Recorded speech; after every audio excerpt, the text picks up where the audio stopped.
Matthew's one of my favorite transformations, actually. When he first came in, he was so quiet and he didn't smile all that much, and he just kind of went unnoticed.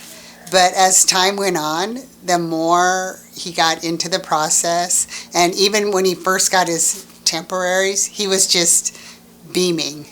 Beaming. Every time he came in, he was full of smiles, and his life was just changed. His personality changed, and you can kind of tell that that is actually his true personality, because he's just so natural and he's happy all the time. He's smiling. He's talking about his life and his career, and yeah, he's just one of my favorites by far.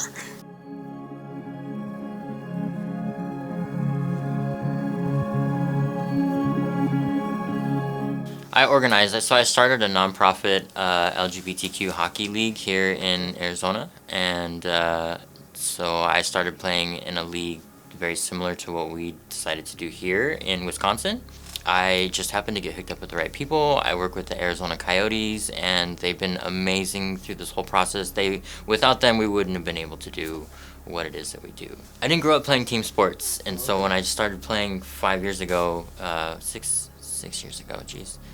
It's totally new to me, but I love it. I wouldn't change it. So I'm going to have to take a break because of the new teeth, but it's going to be worth it. I'm 36, and I finally have decided to do something for my teeth. I've always had a bad smile. I've more recently been seeing a regular dentist to get my teeth health back to where it should be. When there was something wrong with my teeth, just pull it out because it's cheaper than having a root canal done. My dental journey throughout my life has been low care and high cost that I couldn't afford, and from the beginning I've always had, an overbite and a buck teeth and bad smile, and I was always made fun of for my smile, and it just has never been a very positive thing for me.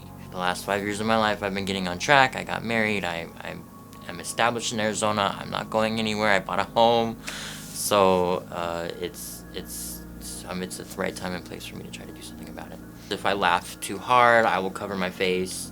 It maybe has kept me from applying for certain jobs that I thought I could totally, master, but maybe just didn't have the face for. So therefore, I've just been blue collar my entire life, and I feel like there's been missed opportunities, and I feel like that it has taken a little stab on my confidence for sure. I hope to get a healthy smile, a healthy mouth, and a confidence boost. I'm hoping this will open the door for other possibilities.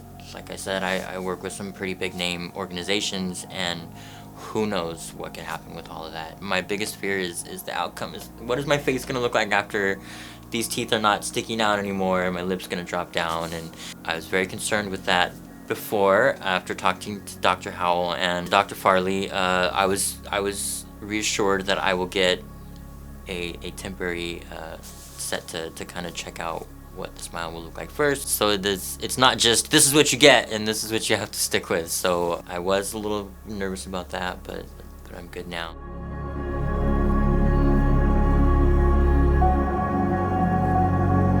It's been a month about since I've had surgery, and the last thing I remember going in was them laying me down, telling me what was being administered to my body, and my heart rate was at 95, and I went to sleep. It was a good ride since. In the past, I've had lots of teeth problems and mouth health problems, and I've experienced a lot of severe pain. I believe I only had 19 teeth left prior to surgery. 13 teeth of pain, agonizing experiences of root canals and severe pain, and after surgery it was nothing that I was expecting.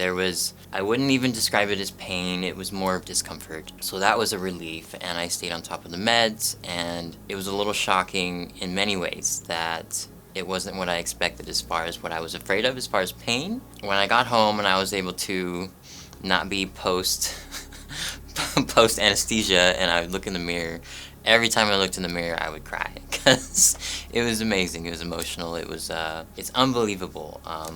From day one I've been trying to practice. to smile, because I'm so used to when I laugh, I cover my mouth. When I smile or anything, I try to cover my face, and I don't have to do that, and it's just been emotional, and it's unbelievable, and I'm so happy. And these aren't even the final teeth. These are just the plastic pieces, and they already look amazing, and I already feel good, and I'm so glad I did this. And I can only imagine what it would have been like to have waited until I was much older, or there was much more tooth decay or more problems with my mouth, that I had to have done it at an older age. And now I feel that this is done, this is complete, and I don't have to suffer through long periods of trauma or pain with my mouth anymore.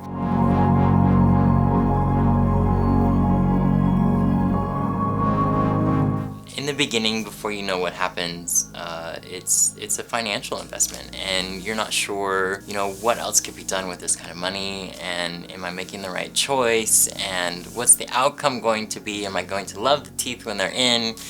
There's just this unknown that you're just, before you get over the hill, and you're not sure what's going to happen, and so it's just like an anxious feeling. And I had a lot of teeth to remove, so that was also terrifying to think about. You come into this place, and everybody's happy to see you. It's a very personal experience.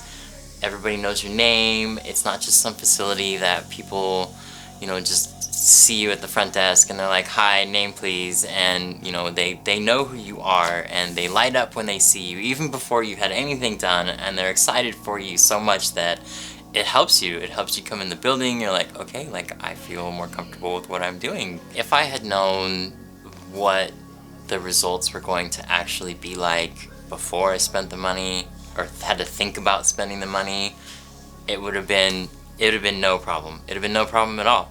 I don't even think about it. I don't even think about how much it costs, because this is so worth it. I probably would have paid more, to be honest with you, but it was so worth it. At Revive, they wanted to make sure I was happy with the product. It wasn't like, these are your teeth now, this is what you have to deal with. It was I really felt like I was in control of what the finished product was. It's really awesome to me, because I'm a hard worker, okay? And I like to take pride in my work. So when I see somebody else who enjoys their job, you can see it. When I met Dr. Farley, I could tell this man liked what he did. It's just a really awesome feeling that your surgeon is just like, yeah, hey, here's my digits. If anything's going wrong or you have any questions, text me. That was great. I was able to do that, and it made me feel safe and comfortable. If I had any questions after the fact, he would ask me. He would hang around. Hey, you got any questions? Are you good? It wasn't like he didn't come in, handle it, and just leave like you were patient number 452. He would come in and make sure you're okay. And I had questions, and he answered them, and it was just clear, liquid clear, and that's wonderful to have, especially in medical and dental and stuff like that. You don't get that everywhere. I have thousands, literally thousands of pictures in my phone, and I could scroll past a certain date in my phone, and none of my pictures I was smiling with my teeth. And now all the pictures I have, it's literally just me just beaming with these big bright teeth. I think it's going to open opportunities up for me. I don't believe I will be in the industry I'm in forever, and which is a truck driver, and I think I have more skills than just driving on the road, especially being, the founder of a nonprofit sports organization.